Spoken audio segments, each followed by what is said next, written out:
时隔5年，美军核潜艇再次造访韩国釜山港，关键时刻，解放军出招了。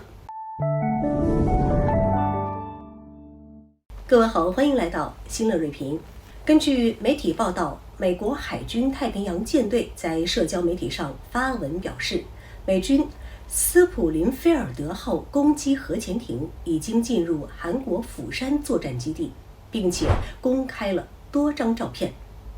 值得注意的是，这是美国海军核潜艇部队5年以来首次造访韩国。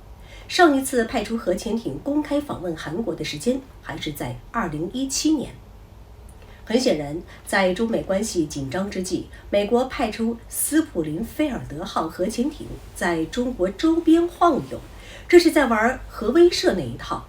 但美国海军也深知不能在中国海域附近待太久，所以呢才跑去韩国釜山。这里我需要插一段题外话。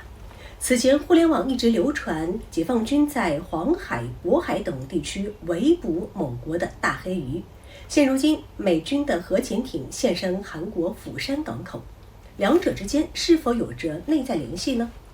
大家可以去联想一下。当然了，在我看来美军这次的做法无疑是在画蛇添足，不仅没有起到威慑效果，反而提高了中国的警惕之心。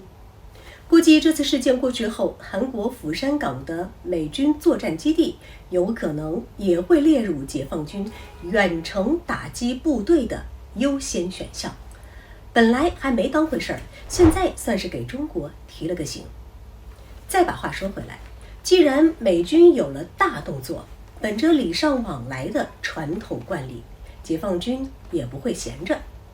于是乎，在这个关键时刻，解放军出招了。日前，中国海事局网站发布消息，大连海事局发布航行警告，黄海北部某海域在2月27号08时至20时将进行实弹射击，因此禁止驶入。黄海北部靠近什么地方？大家打开地图就可以搜索出来。所以美军刚宣布核潜艇进入韩国境内，我军就立马在黄海北部组织实弹训练，这是巧合吗？那肯定是巧合，只是这种巧合会不会让美国以及韩国误会，就仁者见仁，智者见智了。毕竟美国非得往坏处想，中国拦都拦不住。好了，事情说完了，那么最后呢，我再来说一个个人观点。自从美国公开将中国列为头号竞争对手后，大家就应该明白，美国政府是不会给中国留下从容调整和发展时间的。美国精英人士也不傻，知道时间在中国拖得越久，对美国反而越不利。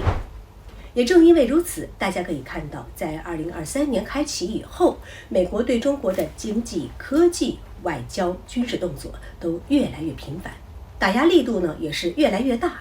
尤其是美国政府还非常善于在敏感地区挑起争端，比如说半岛、台海、南海以及中印边境等等地区。基于此，对待美国策略与态度已经很清晰了。我认为可以2句话来概括：第一，丢掉幻想，准备战斗；第二，以斗争求和平，则和平存；以妥协求和平，则和平亡。这2句话无疑是至理名言，值得我们广大国人细品。好了，本期节目就到这里，欢迎各位点赞转发，留下您的精彩评论。